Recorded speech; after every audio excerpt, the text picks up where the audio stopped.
السلام عليكم ورحمه الله وبركاته. معكم الأنزي ويلا بينا نبدا حلقه جديده من برنامج قهوه الزملكاويه. النهارده في اخبار مهمه وصفقات مهمه بالنسبه لنادي، لازم تكمل معاه الحلقه دي للنهايه. وقبل ما ابدا ما تنساش تعمل لايك واشتراك وتفعل زر الجرس عشان يوصلك يا سيدي كل جديد، ومش هتسمعه غير هنا في قهوه الزملكاويه. بس يا سيدي اللايك والله ما بفلوس، والله اللايك ببلاش والاشتراك ببلاش. في اخبار مهمه النهارده حصلت داخل نادي الزمالك، مش عارف ابدا لك منين، لكن تعالى نبدا بحل مشكله ازمه الحجز على رصيد نادي الزمالك. كابتن حسين لبيب النهارده اجتمع مع مصلحه الضرايب وخلص مشكله الحجز على رصيد النادي، وده كان اول مشكله بتواجه كابتن حسين لبيب ومجلسه المحترم. النهارده بينجح في انه يحل الازمه. خلاص ما عادش حساب نادي الزمالك، خلاص ما عادش عليه اي مشاكل، يعني تقدر تحط عليه فلوس وتسحب منه فلوس بمنتهى السهوله. وحل مشكله الحساب ده ما جاتش بالصوت العالي عشان خاطر الكابتن مرتضى منصور اللي كان بيطلع يزعق ويشتم كل الناس. بهدوء، انت راجل عندك مجلس محترم، حل لك المشكله بدون اي حاجه. الخبر الثاني معايا ان نادي الزمالك خلاص طالما حل مشكله ازمه الحجز على رصيد النادي، دلوقتي يقدر يجيب صفقات، لكن عنده مشكله كبيره اللي هي مشكله ازمه القيد. لازم يخلص مع الناس اللي ليها فلوس زي خالد بوطيب مثلا. لكن ازاي في الناحيه الثانيه ان عندك مجلس محترم بيشتغل في اكتر من اتجاه.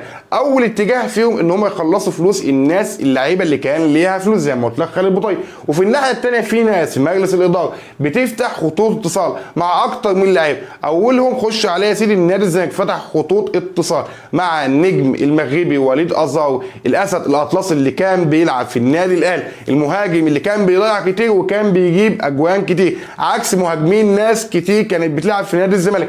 فالزمالك عنده اختيار موفق جدا من وجهه نظر للدخول عشان ياخد خدمات وليد ازارو، ودي حاجه كويسه ترجع لذكاء مجلس اداره نادي الزمالك ان انت عندك لعيب عارف الدوري المصري. وكمان خبر مهم جدا وخليك مركز معايا، النادي الزمالك فتح خطوط اتصال تانية مع لاعب مهم وهسهلها عليه، لاعب ديفندر بيلعب اساسي في منتخب مصر وهو نجم نادي الزمالك السابق طارق حامد. فيا سيدي والله العظيم في وسط الاخبار الحزينه ديت في اخبار تفتح النفس داخل نادي الزمالك. فان شاء الله ثلاثي نادي الزمالك الموقوفين النهارده خضعوا للتحقيقات، امبارح 2 والنهارده 1.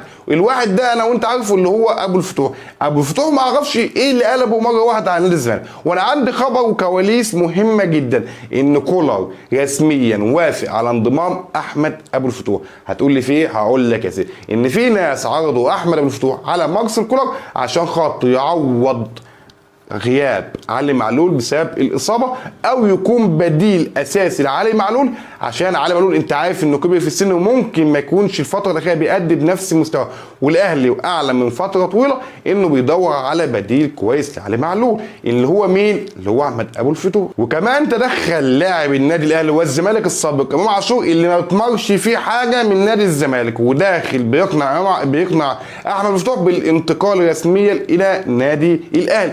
ودي حاجه متوقعه من عاشور اللي مش قادر يثبت نفسه كليا مع النادي الاهلي، فمحتاج زميل، ومين اهم زميل بالنسبه له اللي عنده مشكله اللي هو احمد ابو الفتوح. فانا اتمنى ان نادي الزمالك لو ليه حقوق ابو الفتوح ياخدها قبل ما اللاعب ينتقل لاي نادي، حتى لو كان ده هو النادي الاهلي. المهم بقى في وسط المشاكل دي كلها انت عندك ماتش مهم جدا بكره مع مين؟ مع نادي بيراميدز في الكاس. فالزمالك النهارده بيجهز اكتر من لعيب من ضمنهم عمر جابر عشان مدعكه بيراميدز، والزمالك لعب بيراميدز حوالي 30 لقاء. وهحط لك قدامك احصائيات نادي الزمالك مع نادي بيراميدز في مواجهات الدوري، في مواجهات الكاس. الزمالك كسب بيراميدز في الدوري 9 مرات وتلقى هزيمه واحده. استقبل نادي الزمالك من نادي بيراميدز خساره وحيده في الكاس، والزمالك كسب بيراميدز مره واحده في الكاس. فالغلبه لنادي الزمالك، وان شاء الله الزمالك يقدر يعدي مشكله بيراميدز بكره. هتقول لي مشكله؟ اقول لك اكبر مشكله بكره لو انهزمت وطلعت من الكاس قدام بيراميدز.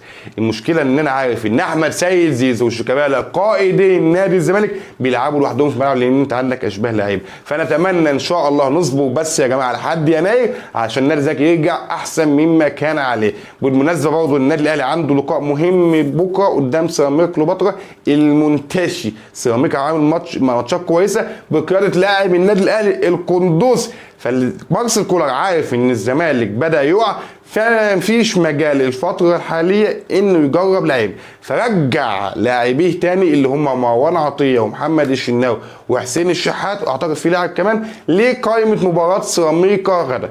فان شاء الله الاهلي عنده ماتش بكره مهم، والزمالك عنده ماتش بكره اهم لانه في الكاس. وبالنسبه برضه لصفقات النادي الاهلي، النادي الاهلي بعت عرض رسمي، بس ما تقولش لحد، انا جبت لك الكلام ده من التفاصيل من الكنترول زي ما بيقول، عرض رسمي للتعاقد مع نجم مودرن فيوتشر عمر كمال عبد الواحد.